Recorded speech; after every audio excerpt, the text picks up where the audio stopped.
নমস্কার বন্ধুরা, রুমেলি রান্নাঘরে আপনাদের স্বাগত জানাই। আজকের রেসিপি পনির লাবাবদার। এই লাবাবদার ছোট বড় সকলেরই খুব পছন্দের একটা আইটেম। এই লাবাবদার কিভাবে খুব সহজেই বাড়িতে আপনারা বানিয়ে নিতে পারেন তারই রেসিপি আপনাদের সাথে শেয়ার করছি। লাবাবদার বানানোর জন্য প্রথমে আমি একটা প্যানে সাদা তেল দিয়েছি। এবার আমি দিয়ে দিলাম গোটা গরম মশলা আর একটা তেজপাতা। এটা থেকে যখন খুব সুন্দর একটা গন্ধ আসবে তখন দিয়ে দেব 3খানা পেঁয়াজকে মিডিয়াম সাইজ কেটে রাখা, সেটা দিয়ে দিচ্ছি। পেঁয়াজটা একটু ভালো করে ভাজতে হবে মিডিয়াম ফ্লেমেতে। পেঁয়াজের যখন হালকা কালার মোটামুটি চেঞ্জ হয়ে আসবে তখনই দেব 3টে টমেটো, আর দেব আদার টুকরো, আর দিচ্ছি রসুনের টুকরো। এই রসুন আমি একটা রসুন গোটাটাই এর মধ্যে দিয়েছি। এটা আবার ভালো করে একটু ভেজে নিতে হবে। মিডিয়াম সাইজে মোটামুটি হালকা নরম হয়ে গেছে যখন, আমি দিয়ে দিলাম গোটা 20টার মতন কাজু বাদাম, আর দিলাম 2 চামচ বড় বড় 2 চামচ চালমগজ। এবার এটাকে একটু জল দিয়ে সিদ্ধ করে নেব। এই মশলাটা আমার লাবাবদারে গ্রেভিতে কাজে লাগবে, সেই জন্য আমি এটা প্রথমে আগে তৈরি করে নিচ্ছি। মোটামুটি সিদ্ধ হয়েই গেছে। এবার গ্যাসের ফ্লেমটা আমি বন্ধ করে দিয়ে একটু ঠান্ডা জল দিয়ে দিলাম। এটাকে ঠান্ডা করে আমাকে পেস্ট করে নিতে হবে, সেই জন্য একটুখানি ঠান্ডা জল দিয়ে আমি ভালো করে এটা একটু নেড়ে ঠান্ডা করে নিচ্ছি। দরকার হলে এখানে আপনারা আরেকটু জল দিতে পারেন, এই পেস্টটা যাতে স্মুথ করে তৈরি করা হয় সেটা দেখবেন। প্যানেতে আবার আমি সাদা তেল দিলাম, দিয়ে এবার পনিরগুলোকে ভেজে নেব। এখানে আমি 700 গ্রাম মতন পনির ফ্রাই করে নিচ্ছি। পনিরগুলোকে স্কোয়ার শেপে একটু বড় বড় আকারে কেটে নিয়েছিলাম। লাবাবদার রেস্টুরেন্টে পনিরগুলোর সাইজ একটু বড় বড়ই হয়, সেই হিসেবে আমি একটু বড়ই কেটেছিলাম। আপনারা যদি মনে করেন ছোট ছোট কাটতে পারেন। ছোট ছোট কেটে বেশি ভাজবেন না, লাবাবদারের পনির খুব ফ্রাইড হয় না। আমি হালকা একটু ভেজে তুলে রাখলাম। এবার সেম প্যানেতে আবার দিলাম গোটা জিরে, আর দিলাম কাঁচা লঙ্কা কুচি। যেরকম ঝাল খাবেন সেরকম কাঁচা লঙ্কা দেবেন। আর একটা পেঁয়াজকে ছোট ছোট করে ফাইনালি চপ করে নিয়েছিলাম, সেটাকেও একটু ফ্রাই করে নেব। এবার দেব 2টো মিডিয়াম সাইজের ক্যাপসিকামকে টুকরো করে নেওয়া, সেটা দিয়ে এবার ভেজে নেব পেঁয়াজের সাথে। পেঁয়াজ আর ক্যাপসিকাম মোটামুটি ভাজা হয়ে গেছে। এখন আমি দিচ্ছি নুন আর হলুদ। নুন দিলে আরেকটু পেঁয়াজ আর ক্যাপসিকামটা সফট হয়ে যাবে, সেই কারণে নুন আর হলুদ আমি দিয়েছিলাম।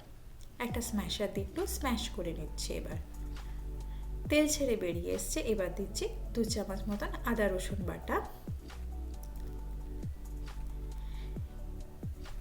এই লাবাবদার বাচ্চাদের না খুবই পছন্দের। এই আমি যে প্রসেসে বানাচ্ছি এটা আপনারা বাড়িতে ট্রাই করে দেখতে পারেন, খেতে কিন্তু দুর্দান্ত হয়েছিল এই লাবাবদারটা। মশলা থেকে তেল ছেড়ে বেরিয়ে এসছে। এবার দিয়ে দেবো ওই বেটে রাখা মশলাটা।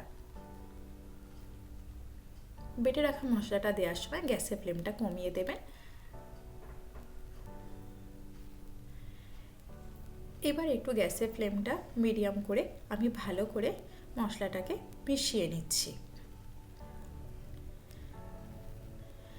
মশলাটা আবার ভালো মতন ফুটে উঠেছে। এখানে দিচ্ছি আমি 1.5 চামচ মতন ধনে গুঁড়ো, আর দিচ্ছি লঙ্কা গুঁড়ো। 1 চামচ মতন আমি লঙ্কা গুঁড়ো দিয়েছি। আপনারা যেমন ঝাল খাবেন তেমন লঙ্কা গুঁড়ো দেবেন। স্বাদ মতো নুন দিয়েছি। আর এবার দেবো একটু গরম মশলা গুঁড়ো। এখানে আমি 1 চামচের একটু বেশি গরম মশলা গুঁড়ো দিয়েছি। আর এবার দেবো রেড চিলি পাউডার। 1.5 চামচ মতন প্রায় রেড চিলি পাউডার আমি দিয়েছিলাম। এটা কালারের জন্য রেড চিলি পাউডারটা আমি ব্যবহার করেছিলাম। এটা অপশনাল, আপনারা যদি কালার না দিতে চান তো নাও ব্যবহার করতে পারেন। আমি রেস্টুরেন্ট স্টাইলের মতন বানিয়েছিলাম, তাই আমি রেড চিলি পাউডারটা ব্যবহার করেছি। মশলাটা আমার ভালো করে কষানো হয়ে গেছে। মশলাটা এবার দেখুন কড়াই একটু একটু লেগে যাচ্ছে, এরকম অবস্থায় মশলা ধোয়া জলটা আমি দিয়ে দিচ্ছি। এবার স্বাদটাকে ব্যালেন্স করার জন্য আমি দিলাম চিনি।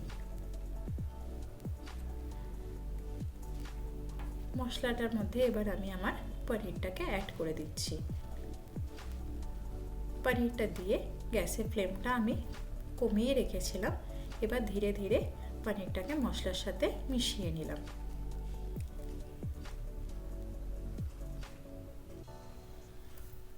টেস্টটাকে আরেকটু বাড়াবার জন্য আমি দিলাম একটা বাটারের টুকরো আর একটু কসুরি মেথি। এতে লাবাবদারের অ্যারোমাটা খুব সুন্দর হয়। আর দিচ্ছি 100 গ্রাম মতন পনিরকে গ্রেট করে। লাবাবদারে এটা মেন ইনগ্রিডিয়েন্টস, এটা দিতে ভুলবেন না, এটা দিলে লাবাবদারের টেস্টটা দুর্দান্ত হয়।